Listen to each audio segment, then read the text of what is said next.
The clarion call given by the Congress President Sitaram Kesri for all those who had left the party earlier to return to the parent organization seems to be paying dividends.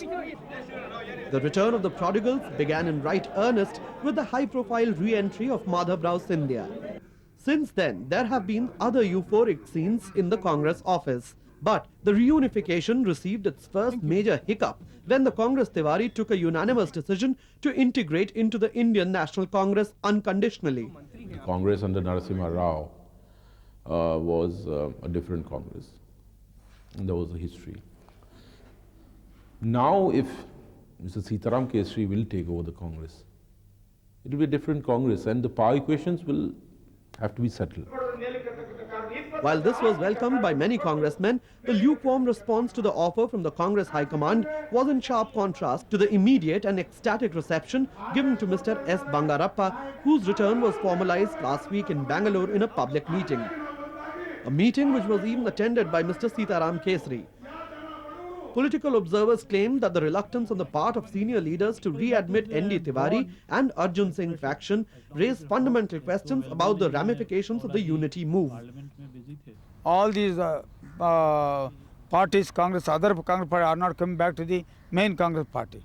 What is the position in that party now? After all, that is there always about the hierarchy, keeping with hierarchy, making adjustment. Well within that party, especially when person like us or some other person from Tiwari Congress goes back to the Congress party, naturally it will be there. But all persons can never be accommodated by all the persons who are there in authority. The fact remains that the return to the fold of some of these senior leaders has a direct bearing on the influence presently being enjoyed by some of the senior congressmen. In Uttar Pradesh, analysts believe that Mr. Jitendra Prasad's unquestioned hold in the party will get diluted with the coming back of Narayan Dutt Tiwari. Similarly, in Madhya Pradesh, the fortunes of Digvijay Singh, Vidyacharan Shukla and even Madhav Rao Scindia will be affected by the return of Arjun Singh. While the possible return of the Moopanar-led Tamil Manila Congress already has many congressmen from that region visibly upset. The question of what will happen to the Congress in Tamil Nadu in consequence of the TMC returning to the Congress is a very premature question. They have explicitly stated that they are not going to come back, at least for now, and therefore I think you should reserve your question till such time as they do in fact return, if they do ever return. Further, many former congressmen have important positions in the new United Front dispensions and would therefore be reluctant to lose their identity. In fact, this is being cited as an important reason why Moopanar and Chidambaram are willing to disband the TMC. Observers argue that the reunification move was initiated primarily as a means of weakening the hold of former Congress President Narasimha Rao. Now the same reunification will probably create a catalytic consequence, which the present leadership may not find to its advantage. There will be little differences. After all, politics is made up of human minds. Particular party is made up of human minds. Such differences are there, but I think we must brush them aside and then move forward in the name of unity. The coming days may witness important developments within the Congress party, already in the throes of a leadership struggle.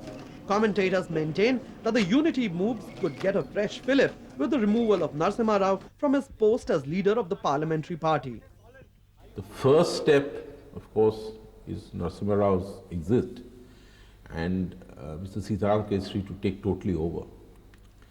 And it's only then that we can really gauge whether this unity move is going to really work or is going to cause more problems. The only thing is that by getting all these people back, the Congress at least now can hope to at least try and get back its original form. At least there can be a genuine attempt made. But while most congressmen understand that with the splinter groups coming back, the party will no doubt get strengthened, they also come face to face with the reality that those returning will have to be accorded a place in the party's hierarchy. And herein lies the dilemma. The party today needs all good men to come to its aid, but will the party be able to pay the price demanded by some of those returning? Although those responding to the unity call say their return is unconditional, it will only be a matter of time before new power equations will emerge with the return of these stalwarts. And one thing is certain, that in the days and months ahead, the party will have to come to terms with these developments. By August, September, not just at the highest levels of the government, but in terms of public opinion, parliament, and the working levels of the government to which I belong, there was a unanimous desire that we must support the struggle of freedom of the people of Bangladesh. As far as India is concerned, we have to think that we have to live with the people around us. And therefore, it is important that India should have good relations with the countries around it, and that in the long run will benefit the development of not only India but the countries around us. The general expectation was that the previous antagonisms which were there in this region, because it was a part of Pakistan, will go away, number one. Secondly, it will not be a fanatically Islamic country. Third, for at least some time to come, our having joined them, helped them in the liberation struggle, will affect the politics, and we will have a friendly country.